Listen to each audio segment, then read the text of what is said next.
सम्माननीय प्रधानमन्त्रीज्यूको भारत भ्रमणका अवसरमा दीर्घकालीन ऊर्जा व्यापार सम्झौतामा प्रारम्भिक हस्ताक्षर भएको छ र भारतीय भूमि हुँदै बांग्लादेशसम्म नेपालबाट जलविद्युत निर्यातको सुरुवात गर्ने सैद्धान्तिक सहमति भई त्रिपक्षीय सम्झौताका लागि प्रक्रिया अघि बढाउने सहमति भएको छ। विदेशी लगानीकर्तासँग स्वदेशी लगानीकर्ताले संयुक्त उपक्रम कम्पनी खडा गरेर विद्युत उत्पादनका लागि आवश्यक अनुमति पत्र लिएर आयोजना अध्ययन तथा निर्माण गर्न पाउने विद्यमान कानुनी व्यवस्था अन्तर्गत भारतको एनएचपीसी र नेपालको विद्युत उत्पादन कम्पनी लिमिटेड VUCL का बीच 480 मेगावाटको फुकोट कर्णाली जलविद्युत परियोजना विकास सम्बन्धी सम्झौता भएको छ। 669 मेगावाटको तल्लो अरुण जलविद्युत परियोजना कम्पिटिटिभ बिडिङ प्रक्रियाबाट भारतको सतलज जलविद्युत निगम र लगानी बोर्ड बीच सम्झौता भई अघि बढेको परियोजना हो। प्रधानमन्त्रीज्यूको भ्रमणका अवसरमा यो परियोजनाको पावर डेभलपमेन्ट एग्रिमेन्ट PDA सम्पन्न भएको छ। 556 मेगावाट क्षमताको माथिल्लो तामाकोशी जलविद्युत आयोजना सहित विभिन्न जलविद्युत आयोजनाबाट उत्पादित थप 1200 मेगावाट जलविद्युत भारततर्फ निर्यातका लागि सम्माननीय प्रधानमन्त्रीज्यूले भारत पक्षसँग गम्भीर रूपमा कुरा गर्नुभएको छ। बुटवल गोरखपुर 400 kV अन्तर्देशीय प्रसारण लाइन शिलान्यास भएको छ। त्यसैगरी नेपालभित्र थप विद्युत प्रसारण लाइन निर्माणका लागि भारतको एक्जिम ब्याङ्कबाट प्राप्त सहुलियत कर्जाको चौथो खण्डको रकम उपयोग गर्ने सहमति भएको छ। सरकारले विद्युत प्रसारण र वितरण पूर्वाधारमा सुधार गर्दै आन्तरिक विद्युत खपत वृद्धि गर्दै लैजाने नीति लिएको छ। आन्तरिक खपतबाट बढी भएको जलविद्युत निर्यात गर्नका लागि जलविद्युत उत्पादन र प्रसारणका लागि आवश्यक पूर्वाधार निर्माणमा जोड दिइएको छ। औपचारिक भ्रमण व्यवस्थापन सम्बन्धमा दुई देश बीचको आर्थिक सम्बन्धलाई मध्यनजर गरी सरकार प्रमुखका भ्रमणका अवसरमा व्यापारिक प्रतिनिधिमण्डललाई उनीहरूको आफ्नै खर्चमा लैजाने प्रचलन हुन्छ। यसैगरी सरकारी प्रतिनिधिमण्डलमा समावेश भएका सरकारी सञ्चार माध्यमका अलावा निजी क्षेत्रका कर्मचारी साथीहरू आफ्नै खर्चमा सहभागी हुनुभएकोले प्रधानमन्त्रीको भारत भ्रमणको प्रतिनिधिमण्डल केही ठुलो जस्तो देखिन गएको हो। मुलुकको अर्थतन्त्रको अवस्था र आर्थिक मितव्ययता अपनाउनु पर्ने अवस्थाप्रति सरकार सचेत एवं संवेदनशील रहेको छ। यस्ता औपचारिक भ्रमणमा जाने प्रतिनिधिमण्डललाई भ्रमणमा जानु पूर्व मन्त्रालयका शिष्टाचार महापालले भ्रमणका डुज र डाउन्ट्सका बारेमा ब्रिफ गर्ने प्रचलन अनुरूप यसपटक पनि त्यस किसिमको ब्रिफिङ भएको थियो। प्रोटोकल पालना गर्ने विषयलाई भ्रमण दलमा संलग्न सबैले गम्भीरतापूर्वक लिनुपर्ने कुरामा कुनै विमति हुन सक्दैन। नेपाल भारत प्रबुद्ध व्यक्तिहरूको समूहको प्रतिवेदन तथा 1950 को सन्धि सम्बन्धमा नेपाल र भारत बीचको सन् 1950 को सन्धि सीमा सम्बन्धी विषय लगायत द्विपक्षीय सम्बन्धको समग्र पक्षमा अध्ययन गरी दुई देश बीच रहिआएको निकट तथा बहुआयामिक सम्बन्धलाई अग्रगामी दिशामा अघि बढाउने उद्देश्यले सन् 2016 मा गठन भएको नेपाल भारत प्रबुद्ध व्यक्तिहरूको समूह इमिनेन्ट पर्सन्स ग्रुपले आफ्नो कार्य सम्पन्न गरी सहमतिको प्रतिवेदन तयार गरिसकेको छ। उक्त प्रतिवेदन बुझिलिने विषयमा दुई देश बीच विभिन्न अवसरमा कुराकानी भएको पनि म स्पष्ट पार्न चाहन्छु।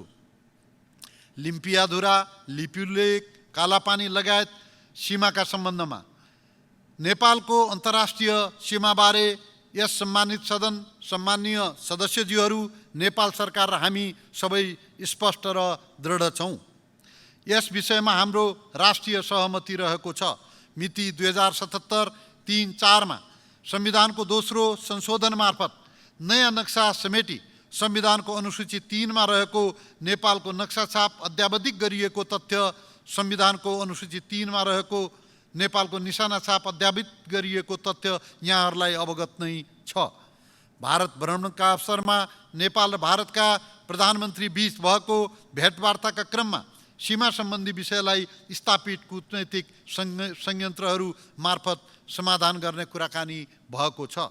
प्रधानमन्त्री मोदीजीले संयुक्त प्रेस मिटको अवसरमा सीमा लगायत थातिरहेका सबै समस्या समाधान गरिनेछ भन्ने कुरा स्पष्ट शब्दमा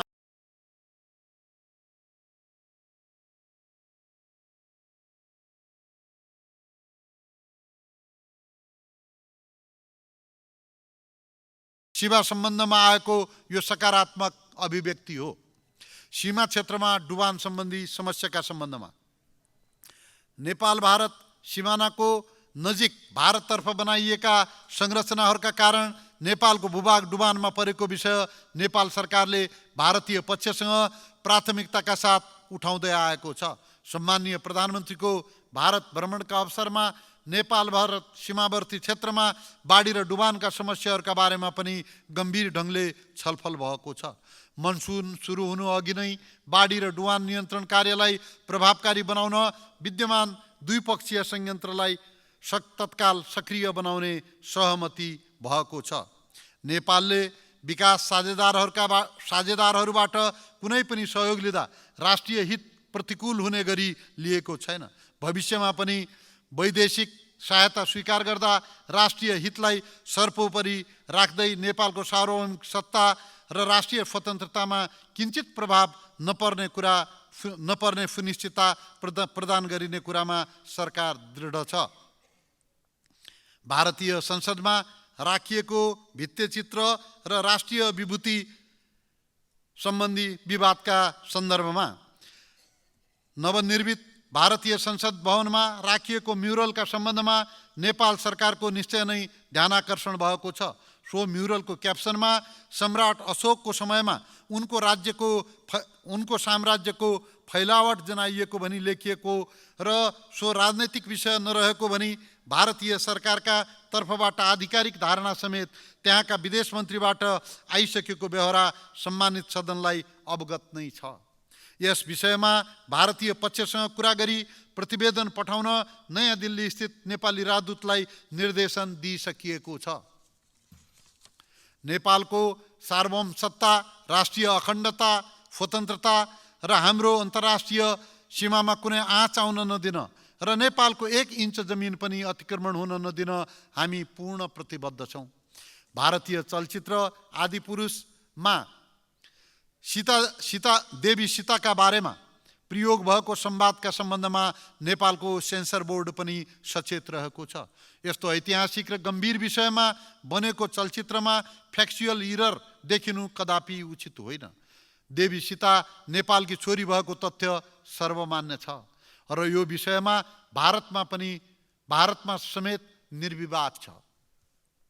विदेशी सेनामा नेपालीहरूको भर्ती सन्दर्भमा माननीय सांसदज्यूहरूले उठाउनुभएका एवं केही सामाजिक सञ्जाल र अनलाइनहरूमा आएका नेपाली नागरिकहरू विदेशी सेनामा भर्ती भएका भन्ने समाचारहरूका सम्बन्धमा मन्त्रालयको ध्यानाकर्षण भएको छ। विदेशी सेनामा नेपालीहरूको भर्ती सम्बन्धमा नेपालले केही मित्र राष्ट्रहरूसँग विगतमा गरेका समझदारी अनुरूप परम्परागत रूपमा त्यहाँको राष्ट्रिय सेनामा नेपाली नागरिकहरू भर्ना हुँदै आएकोमा बाहेक विदेशी सेनामा नेपाली नागरिक भर्ना हुन अनुमति दिने सम्बन्धी नेपाल सरकारको कुनै नीति नरहेको जानकारी गराउँदछु। यस सम्बन्धमा माननीय सांसदज्यूहरूबाट व्यक्त चासो र धारणाहरूलाई परराष्ट्र मन्त्रालयले महत्त्वपूर्ण मार्गनिर्देशनका रूपमा लिएको छ र परराष्ट्र मन्त्रालयको धारणा र दृष्टिकोण पनि माननीय सांसदज्यूहरूले व्यक्त गरेका धारणाभन्दा कहीँ कतै फरक नभएको कुरा म स्पष्ट गर्न चाहन्छु। सार्क शिखर सम्मेलनका सम्बन्धमा क्षेत्रीय सहयोगको माध्यमबाट विकास र समृद्धि हासिल गर्न सक्रिय भूमिका निर्वाह गर्ने नेपाल सरकारको नीति रहेको अवगत नै छ। सार्कको संस्थापक सदस्य भएको, सार्क सचिवालयको मुख्यालय पनि नेपालमा रहेको तथा सार्कको वर्तमान अध्यक्ष राष्ट्रको हैसियतले सार्कको आगामी शिखर सम्मेलन यथाशीघ्र हुनुपर्छ भन्ने कुरामा नेपाल प्रतिबद्ध छ र यसका लागि नेपालले अन्य राष्ट्रहरूसँग सहमति जुटाउन आवश्यक समन्वय पनि गरिरहेको छ। नेपालबाट दक्षिण एसियाली मुलुकसँग भएका सबै उच्चस्तरीय भ्रमण तथा अन्य भेटघाटका अवसरमा सार्क प्रक्रियालाई गतिशील बनाउने विषयले सधैँ प्रवेश पाएको छ। नेपालले आगामी दिनमा पनि सार्कका संयन्त्रहरूलाई गतिशील बनाउनेतर्फ सक्रिय तथा रचनात्मक भूमिका निर्वाह गर्दै जानेछ। यहाँहरूलाई विदित नै छ, सार्कको बडापत्र अनुसार सार्क प्रक्रिया सम्बन्धी निर्णय लिन सबै सदस्य राष्ट्रहरूको सहमति आवश्यक पर्दछ। यही सर्वसम्मति जुट्न नसक्दा नै सार्क शिखर सम्मेलन लगायतका प्रक्रिया अघि बढ्न नसकेको विषयबारे सम्मानित सदन अवगत नै रहेको छ। आर्थिक कूटनीति सञ्चालन सम्बन्धमा नेपालको परराष्ट्र नीति, वार्षिक नीति तथा कार्यक्रम र बजेट मार्फत अभिव्यक्त राष्ट्रिय विकासका उद्देश्यहरू हासिलका लागि सबल र प्रभावकारी आर्थिक कूटनीतिको सञ्चालन सरकारको प्रमुख प्राथमिकता हो। यस विषयलाई आत्मसात गरी मन्त्रालय र नियोगबाट सञ्चालित हुने आर्थिक कूटनीतिका कार्यक्रमहरूलाई थप प्रभावकारी बनाउने प्रयास भइरहेको छ। यस्ता कार्यक्रमहरूमा आर्थिक कूटनीतिसँग सम्बन्धित विषयगत निकाय, निजी क्षेत्र र गैर आवासीय नेपालीसँगको समन्वय र सहकार्यलाई थप मजबुत र प्रभावकारी बनाइएको छ। पर्यटन, निर्यात र लगानीका क्षेत्रमा विभिन्न प्रदेशमा रहेको सम्भावना र क्षमता पहिचान गर्ने प्रयास गरिएको छ। आर्थिक कूटनीतिका कार्यक्रमहरूलाई नेपाल सरकारको व्यापार घाटा न्यूनीकरण योजनासँग समेत तादात्म्य हुने गरी तथा समग्र आर्थिक सामाजिक विकासमा टेवा पुग्ने गरी अगाडि बढाउने गरी समन्वयात्मक ढङ्गले कार्यहरू भइरहेका छन्। विकासशील राष्ट्रमा स्तरोन्नति तयारी सम्बन्धमा नेपाल अल्पविकसित मुलुकबाट स्तरोन्नति हुन सिफारिस भएको हालको परिस्थितिमा विकास सहायताको परिचालन, वैदेशिक लगानी, निर्यात प्रवर्धन र पर्यटन प्रवर्धन लगायतका क्षेत्रमा हाम्रो कूटनैतिक संयन्त्र परिचालित हुनुपर्दछ। विभिन्न मुलुकहरूमा रहेका नेपाली नियोगहरूले मित्र राष्ट्रहरू तथा विकास साझेदारहरूसँग स्तरोन्नतिले पर्ने नकारात्मक असरहरूको प्रभाव कम गर्ने सम्बन्धमा तथा विकास सहयोगको निरन्तरताका सम्बन्धमा द्विपक्षीय तथा बहुपक्षीय रूपमा सहकार्य गरिरहेका छन्। राजदूत, नियोग प्रमुख तथा अवैधानिक महावाणिज्य दूतहरूको नियुक्ति र कार्य सम्पादन मूल्याङ्कन सम्बन्धमा विभिन्न मुलुकमा नेपालका राजदूत नियुक्त गर्दा वर्तमान सरकारले नेपालको संविधान र राजदूत नियुक्ति सम्बन्धी निर्देशिका 2075 को पालना गरेको छ। परराष्ट्र सेवाभित्रबाट र सेवा बाहिरबाट राजदूतहरूको नियुक्ति गर्दा निर्देशिकामा भएको प्रबन्ध बमोजिम गरिनेछ। राजदूतहरूको नियुक्तिसँगै कार्य विवरण उपलब्ध गराइएको छ र त्यसैका आधारमा कार्य सम्पादन मूल्याङ्कन गर्ने व्यवस्था मिलाइएको छ। अवैतनिक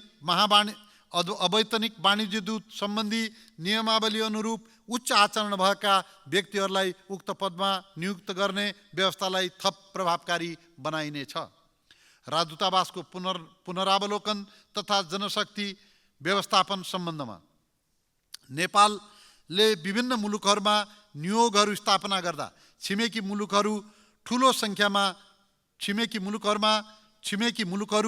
सङ्ख्यामा नेपालीहरूको उपस्थिति रहेका मुलुकहरू, द्विपक्षीय व्यापार, लगानी, पर्यटन लगायतका आर्थिक सम्बन्धको अवस्था र सम्भाव्यता रहेका मुलुकहरू, विभिन्न महादेशमा राजनैतिक, आर्थिक र तथा सामाजिक रूपले महत्त्व राख्ने राष्ट्रहरू तथा भौगोलिक प्रतिनिधित्व आदिका आधारमा नियोगहरू स्थापना भएका छन्।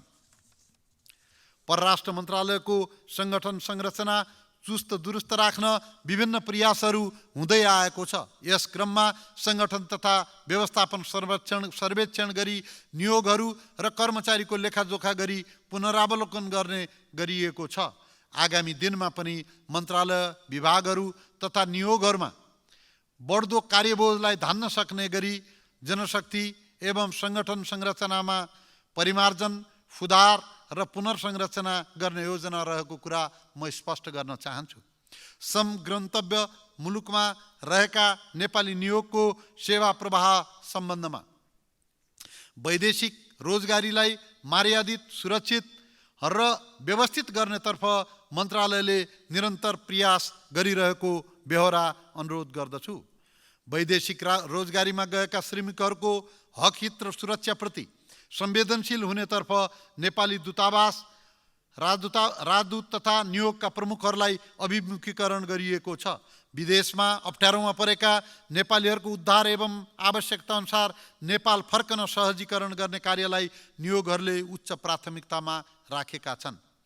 विदेशमा रहेका नेपाली कामदारहरूका हकहितको सुरक्षा गर्न र आवश्यक सहयोग उपलब्ध गराउन विदेशस्थित नेपाली नियोगहरूको भूमिकालाई थप प्रभावकारी बनाउन परराष्ट्र मन्त्रालय प्रतिबद्ध रहेको छ। विदेशमा हुने मृत्यु तथा कानुनी सजायका सम्बन्धमा उक्त मुलुकको कानुन बमोजिम प्रहरी अनुसन्धान तथा न्यायिक निरूपणमा केही समय लाग्ने भएकोले नेपाली नियोगले सब पठाउने तथा क्षतिपूर्ति रकम दिलाउन कतिपय अवस्थामा केही समय लाग्न सक्दछ। अन्यथा नियोगहरूबाट यस प्रकारको सेवा 24 घण्टा प्राप्त हुन सक्ने गरी व्यवस्था मिलाइएको छ। आज हाल केही नियोगहरूमा अन्य टेलिफोन सेवाका अतिरिक्त हटलाइन सेवा सञ्चालनमा ल्याइएको छ। यसलाई क्रमशः साधन स्रोत सम्पन्न तुल्याउँदै विस्तार गर्दै लगिनेछ। यसका अलावा नियोगहरूले वेबसाइट, दूतावासबाट समय समयमा जारी हुने सूचना तथा फेसबुक पेज जस्ता सामाजिक सञ्जाल मार्फत समेत सहज सम्पर्कको व्यवस्था मिलाइएका छन्। नियोगहरूलाई नेपाली नागरिकका समस्या सम्बोधनका लागि आवश्यक जनशक्ति तथा साधन सम्पन्न तुल्याउने कार्यलाई प्राथमिकतामा राखिएको छ। राजदूतावासको आफ्नै भवनको व्यवस्था गर्ने सम्बन्धमा माननीय सदस्यज्यूहरूबाट नियोगको लागि घर निर्माण तथा जग्गा खरिद गर्नुपर्ने सम्बन्धमा महत्त्वपूर्ण सुझावहरू प्राप्त भएका छन्। हाल केही नियोगहरूको आफ्नै भवन रहेको छ र केही नियोगहरूले खरिद गरेको जमिनमा पनि क्रमशः आफ्नै भवन निर्माण गर्ने विषयलाई प्राथमिकता दिइएको छ। नेपाली नियोगहरूका लागि भवन खरिद गर्ने विषयलाई पनि परराष्ट्र मन्त्रालयले प्राथमिकतामा राखेको छ र भविष्यमा यस कार्यलाई थप गति दिइनेछ। विदेशमा रहेका नेपालीहरूको मतदान सम्बन्धमा विदेशमा रहेका नेपालीहरूको मताधिकार सुरक्षित गर्ने सम्बन्धमा नेपाल सरकारले बजेट वक्तव्य मार्फत प्रतिबद्धता व्यक्त गरेको छ। यसका लागि निर्वाचन आयोग लगायत अन्य सरोकारवाला निकायसँग सहकार्य गर्न परराष्ट्र मन्त्रालय तत्पर रहेको बेहोरा अनुरोध गर्दछु। गैर आवासीय नेपालीहरूको ज्ञान र सिपबाट मुलुकले फाइदा लिने सम्बन्धमा गैर आवासीय नेपालीहरूको लगानी, पुँजी, पहुँच, सञ्जाल र प्रविधिबाट मुलुकले लाभ लिने वातावरण बनाउन मन्त्रालय प्रयत्नशील रहेको छ।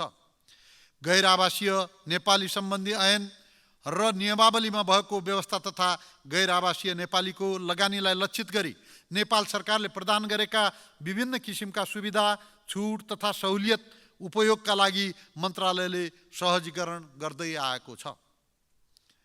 परराष्ट्र मामिला अध्ययन प्रतिष्ठान सम्बन्धमा परराष्ट्र मामिला र कूटनीतिका विविध पक्षहरूमा अध्ययन, अनुसन्धान र प्रकाशन गर्ने तथा कूटनैतिक कर्मचारीहरूको लागि तालिम प्राप्त गर्ने संस्थाका रूपमा परराष्ट्र मामिला अध्ययन प्रतिष्ठानलाई सुदृढ तुल्याउने तथा यसलाई साधन स्रोत सम्पन्न गर्दै जाने मन्त्रालयको नीति रहेको छ।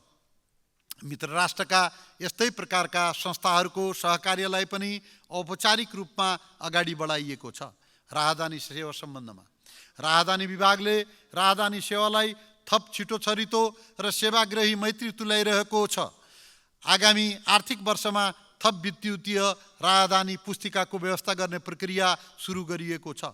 राजदूतावास नभएका मुलुकहरूमा विद्युतीय राहदानी आवेदन सङ्कलन र वितरणका लागि घुम्ती सेवा सञ्चालन गर्ने व्यवस्था मिलाइनेछ।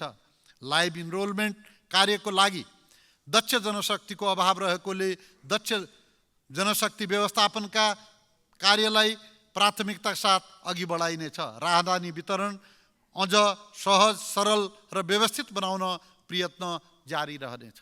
अभिलेख व्यवस्थापनका सम्बन्धमा नेपालको विदेश सम्बन्धबारे विभिन्न कालखण्डमा सिर्जना भएका कागजपत्र दस्तावेजहरूको संरक्षण र अभिलेखीकरण गर्ने कार्य मन्त्रालयको उच्च प्राथमिकतामा रहेको छ। ऐतिहासिक एवं कूटनैतिक दृष्टिकोणले महत्त्वपूर्ण पुराना दस्तावेजहरू तथा राष्ट्रिय अभिलेखालयसँगको सहकार्यमा सुरक्षित ढङ्गले अभिलेखालयमा राख्ने व्यवस्था मिलाइएको छ भने कालखण्डका महत्त्वपूर्ण कागजातहरूलाई छनौट गरी पञ्जीकरण गर्ने कार्य भइरहेको छ। ती दस्तावेजहरूलाई पनि अभिलेखीकरण गरी क्रमशः राष्ट्रिय अभिलेखालयमा सुरक्षित ढङ्गले राख्ने प्रबन्ध मिलाइनेछ। सम्मानीय सभामुख महोदय, यस सम्मानित प्रतिनिधि सभामा विनियोजन विधेयक 2080 अन्तर्गत परराष्ट्र मन्त्रालय एवं मातहतका निकायहरूको लागि विनियोजन गरिएको बजेट तथा कार्यक्रम उप भएको छलफलको क्रममा माननीय सदस्यज्यूहरूले उठाउनुभएका विभिन्न विषयहरू तथा राख्नुभएका जिज्ञासाहरूका सम्बन्धमा आफ्नो विचार राख्ने समय दिनुभएकोमा म सम्मानीय सभामुखज्यूप्रति हार्दिक धन्यवाद व्यक्त गर्दछु। यस गरिमामय सदनबाट प्राप्त रचनात्मक सुझाव र मार्गनिर्देशन परराष्ट्र सम्बन्ध सञ्चालनमा उपयोगी र महत्त्वपूर्ण रहने मैले विश्वास लिएको छु। धन्यवाद। जय नेपाल।